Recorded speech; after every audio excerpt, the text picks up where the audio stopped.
This was a stock market bubble, 1929. This was a stock market bubble, 1966 actually is the high there. This was a stock market bubble, dot-com bubble, 1999-2000.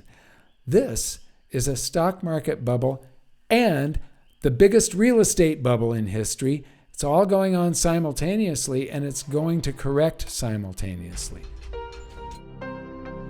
There was a pretty good storm outside a couple of minutes ago, but it's nothing compared to what is coming in the markets. So hang on to your hats. This is an update on the state of the economy. First, I want to show this global markets investor says not even the 2000 dot-com bubble saw this. The S&P price book ratio value hit a record of 5.3 times. The ratio has now officially surpassed the 2000 dot-com bubble peak. To put this into perspective, the long-term average has been 2.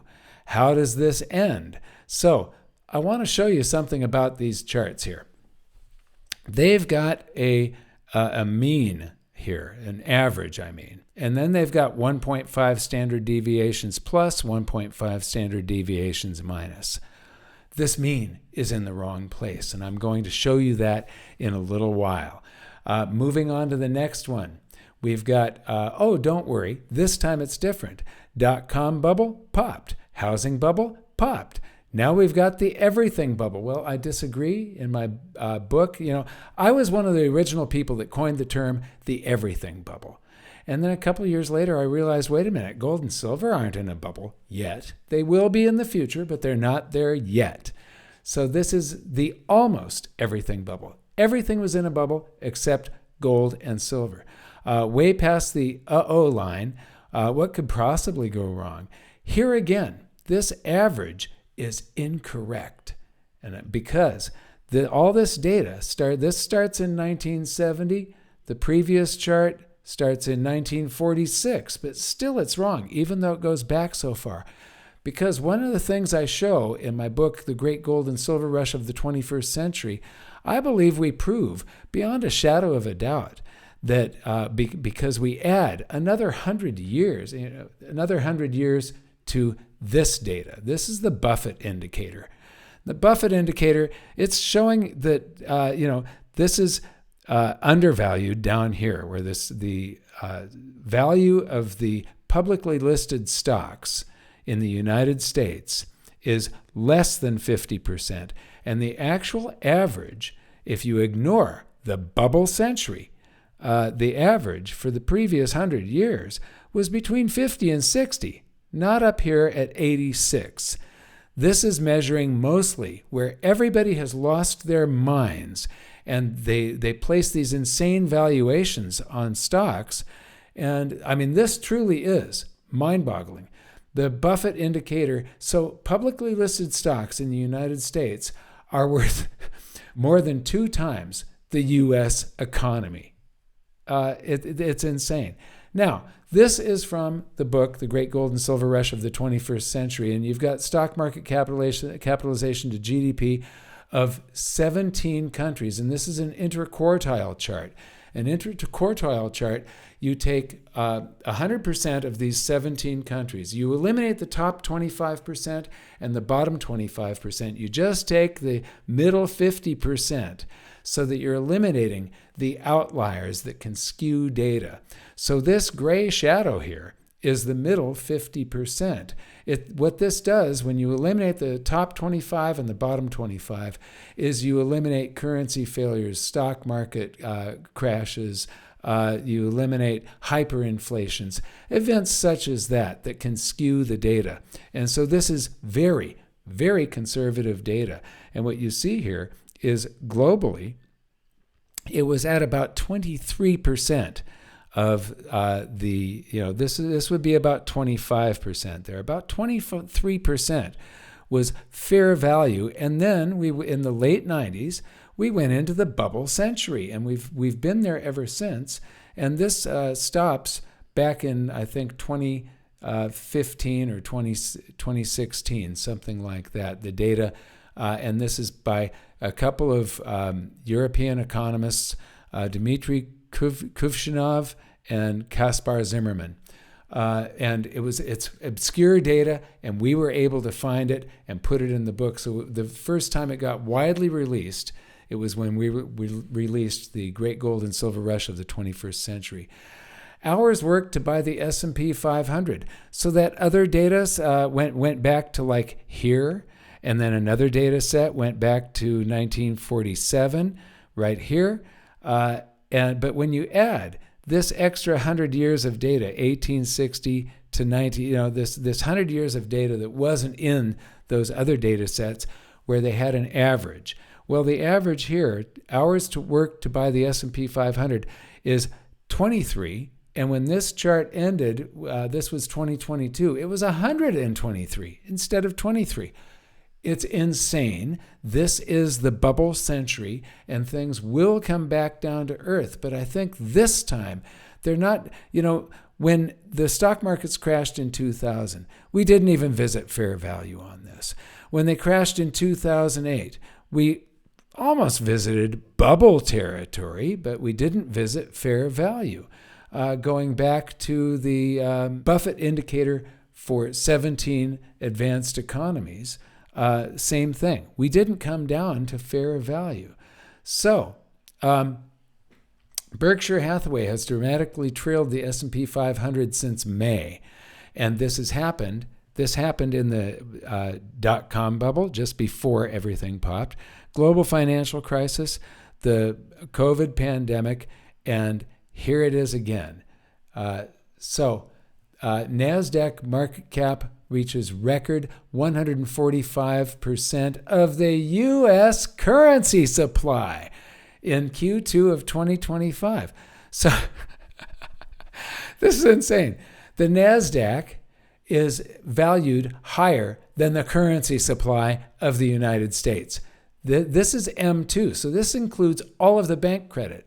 About 92% of the currency supply of the United States is created by the banks, not the Federal Reserve. So it's just bank credit.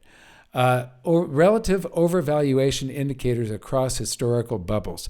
So the 1929 bubble, remember these dates, 1929, 1966, 1999, and 2025.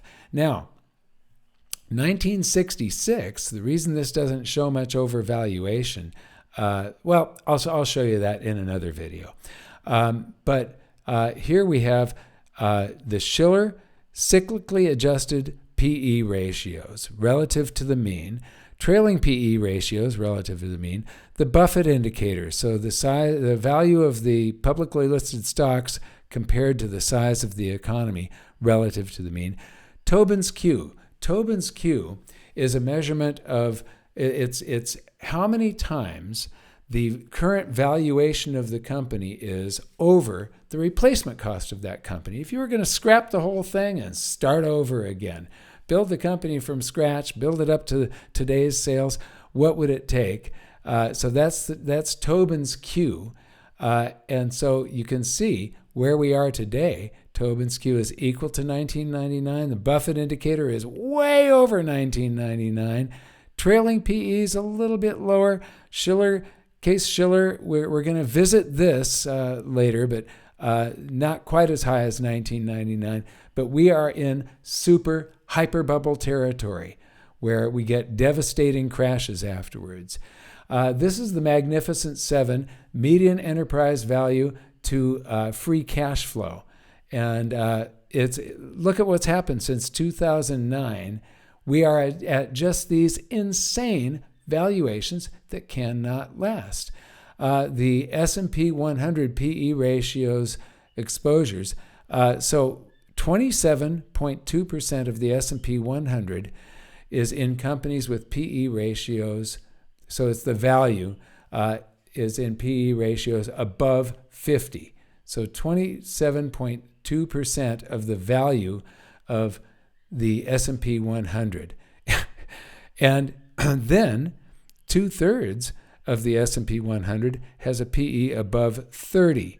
Now, if you go to the previous century, this was considered fair value right here. This was undervalued. There's one company that's considered undervalued. This was considered overvalued.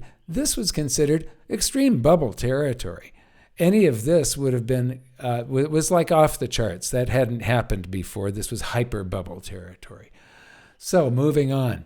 A buddy of mine just flagged me that NVIDIA market cap is 3.7% of global GDP, the entire world. Now, I got to meet, Chris Martenson and I went and met. Chris Martenson had made the appointment and he invited me along. And he came to California and we drove down, and this was, I think, in 2013, because I had just gotten my 2012 Tesla Model S, the 599th Model S produced. We went down to visit a man named Richard Russell. Richard Russell started the very first financial newsletter, I believe, 1956, the year I was born, and it was called Dow Theory Letters. And the theory is that when the Dow Transports, that measure just the companies that are moving all of the goods in the United States, the railways and the trucking lines and so on, the shipping companies, when they lag the value of the stock market, it's a warning signal that the stock market is getting way overvalued and there's a crash coming in the future. And it was highly reliable. So, and his newsletter was called Dow Theory Letters, and that is Dow Theory, that when the transports, so you can see this tremendous correlation, and then a divergence starts. And this is just, there's a couple of years here before the stock market peaked and crashed in 2000. Well, look at what has happened here. The closest point here was July of 2023, and they have been diverging ever since. Big divergence coming since the third quarter of 2023. And so this is a warning signal to pay attention to. Then the great Martis says, this dislocation is mind-bending. And if you take a look at this chart, he doesn't have the S&P in here, but here's the Dow Transports, and they diverged from the Dow Jones, the black line, back here, but you can see the tremendous correlation of all of these moving together until late 2023, and then all through 2024, and so far through 2025, they're diverging. There's the Magnificent Seven, the NASDAQ, the Dow, the S&P would be in here somewhere, and then the transports, lagging all of them, saying that these companies aren't producing the goods that should be transported, that should be their stock price is running ahead of what they're producing. So this is the smart money selling to the dumb money. So this is individual retail investor ETF flows. So they're buying while the smart money is dumping. This is the smart money. Then we have breaking news out of the top 200 insider trades over the last week by value. 0 of 200 were buy orders. Normally it's about 3 to 1. This is 200 to 0. So there will be 3 sells for each buy as a normal thing, because when a company is created, the founders are issued shares, and through their lifetime they sell off shares. And the average used to be around 3, but this is 200 to 0. So I have never seen anything like this in my life. That's from Kevin Malone. Then we have, I won't say this, but you can take a look at the name. Market Crash Indicator, 30-year bond over the 2-year Treasury, August final print. This indicator, which measures the spread between the 30-year and the 2-year Treasuries, has called the biggest crashes of the last 30 years every time. And it fired off, and it just fired off this afternoon. Now, this was on August 29th, and so last Friday. So if you're a history buff, this could be the bell at the top. As you can see, this level sparked crashes in 1990, 2000, 2007, and 2020. And if history isn't your jam, well, you could very well be right. Spoiler, probably not. Indicators work until they don't. This ratio isn't a mystery to anyone of import in the market, and they may have taken steps to mitigate. Spoiler alert, they didn't. What we can all agree upon is the fact that I'm dyslexic, is the fact that nothing in life is guaranteed aside from indigestion from drawdowns. So my best to all, wherever your portfolio sits, this addled mind, methinks the bulls are likely picking up pennies in front of a steamroller. But then again, don't take this as advice. I eat crayons. I like the way this guy writes. He's fun. But what we see here is an oscillator that this is the indicator. It's when it crosses this 50% line, and we just have crossed the RSI, and it's predicted crashes in the markets, 30-year and the 2-year, and market crash indicator. This was only a 20% decline, 50% decline, 57% decline, 34% decline. What is this one going to be? It's going to be one of the biggest in history. Hang on to your hats. We are going to keep on going with this. Everyone is max bullish on the Dow Jones 125-year resistance trend line.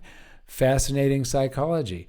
So I haven't seen this before. This is really interesting, that you can just draw a trend line right across the top of the Dow rising, measured in points, and this is 25, 50. Yeah, this is logarithmic. So a couple of interesting things on this chart. Whenever it hit the line, there's the 1929 crash. The markets got way overvalued in 1966, and notice the Dow bumped its head on 1,000 points and couldn't decisively break through until 1982. So 16 years, the Dow was trapped in a sideways range. It got overvalued in 2001. It was not overvalued in 2008. This was the real estate bubble popping, and real estate dragged the stock markets down. And now we are right at the top of this trend line again. But notice these two blue lines. These are called Bollinger Bands. And when the markets are pushing the edge of the Bollinger Bands, the Bollinger Band rises, but it also falls on the other side, giving room for a correction. So whenever the Bollinger Bands are being stretched to the max in one direction, they stretch to the max in the other direction, giving room. It's showing what the potential crash could be. And you can see the market's pushing the Bollinger Bands up at, it's one bullish candle after another, green candles going up, and very few red candles. I wish they wouldn't do red and green. 8% of men are red-green color challenged. And so it makes it very difficult for them. But take a look when we hit the peak in 2001, where the Bollinger Band went here and where it went during 29 to 32. It was saying that there was a potential of crashes that are even worse. And so it's been pushed up, but it hasn't really fallen that far yet. But it will. Now, this was a stock market bubble. This was a stock market bubble of a different type, which I will show you later. This was a definite stock market bubble. This was a real estate bubble. This one, as we will see in a moment, is a stock market bubble and a real estate bubble simultaneously. And they're both going to be undergoing corrections simultaneously. And that is what has the potential to make this one of the worst crashes in history. This is number one in overvaluation across the board. And this is from Elliott Wave International, combining trailing PE, forward PE, the cyclically adjusted price-earnings ratio, the price-book ratio, the enterprise value versus the earnings before interest, taxes, depreciation, and amortization. This is Tobin's Q. I believe I said what that was earlier. It's the how many times the value of the company is selling for right now over the replacement value of the company. And this is market capitalization to GDP, otherwise known as the Buffett Indicator. Put them all together, and there's a way to make this into a nice, neat little oscillator. Stock market bubble, 1929. Stock market bubble, 1966, based on all of these measurements. Stock market bubble, 1999-2000. Not a stock market bubble in 2008, but there is the crash that's caused by the real estate bubble popping. The stock markets were dragged down with real estate. Where are we today? Well, according to this, we're still below 1929, but that was as of August 7th. Fast forward to August 24th, and what we see here, U.S. stock market hits its most expensive valuation in history, surpassing the dot-com bubble and the run-up to the Great Depression. Now, I'm going to enlarge this. This one has the same information, trailing PE, forward PE, cyclically adjusted PE. That's Robert Shiller's The Price Book, but it's also got price sales in it. So there's one other indicator in it. But the more you put in here, the more accurate this thing should be. Everything else is the same, and we have just surpassed 1929. So this is the greatest stock market bubble in history. How is the rest of the economy doing? Well, this is 60-day loan delinquency rates on prime auto loans and subprime auto loans. And you can see that this is 2006, and we haven't had a crisis yet, and prime auto loans are not too bad, but it's been rising.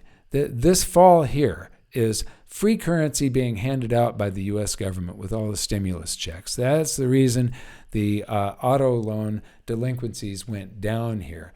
But when you look at subprime auto loans, they're higher than they were in 2009, 2010, when everybody, here you had the crisis of 2008. Everybody got behind, and the first thing that goes is the car payment. The house payment they hang on to as long as they can. Speaking of houses, U.S. homeowner households net growth decline. So there are more people turning into renters and not owning their own home. And this hasn't happened since late 2016. So people are selling more homes than they're buying, and that is confirmed. Home sellers now outnumber buyers by almost 500,000, the largest gap ever recorded. So I don't know if it's true that it's the largest gap ever recorded. This is a pretty big gap. Maybe it's the same size as this one or bigger. I don't know. But this is bad news for real estate. The median age of home buyers is now 56, up from 31 in 1981. In 2024, there were more home buyers over the age of 70 than those under the age of 35. That's Fortune magazine. People aged 61 to 79 bought the most homes last year. There's something really wrong with the economy. Alert, housing defaults have just hit their highest level since 2011. And this is Bravos research. Well, that's a little bit misphrased because it's multifamily housing is this chart that they've put in here. But Freddie Mac serious delinquency rates for multifamily housing. And what you see here is we are starting off this correction or crash or whatever is coming from with delinquency rates already at the heights of, here was this is the global financial crisis of 2008, right here, and the recession. So real estate is rolling over, and then the global financial crisis started late 2008. So this is 2009, 10, 11. So it takes a while before people go bankrupt and cannot make their mortgage payments. And then the reason this falls is liquidation. The banks are repossessing their homes. And once the bank repossesses the home, they fall out of this data set. That's the reason it's going down. But look at where we are today, and the correction hasn't even started yet. So I want to revisit the very first presentation that I have that was recorded so that you can see this. I presented some things like household sector debt as a percentage of GDP. The housing double bubble, housing stocks echo the NASDAQ mania. And so this is the S&P Home Building Index, and this was the NASDAQ, and then this was the result on the NASDAQ. So I was presenting this. This was all presented, I believe it's August of 2005 when I presented all of this. And, here's what I was predicting. And so housing hyperbubble will burst. Check. That happened. Gold and silver to rise. Check. That happened. Stocks to crash. Check. That happened. Deflation, then big or hyperinflation. Well, what we had was deflation of asset prices. Retail prices, there was a little bit of deflation, but Ben Bernanke changed the way currency is created in this country, and we started doing quantitative easing. And that papered over the problems and prevented retail deflation from happening. But then we had big inflation of assets, and it caused bubbles to happen again. So if you say asset deflation, then big or hyperinflation, you could put a check mark in front of that. False government statistics, check. Petrodollar warfare, check. America is broke, absolutely yes. So getting back to these, I also visited the insider buy-sell ratios. Now, when a company is started, its founders are issued there, they have a whole bunch of stock to start.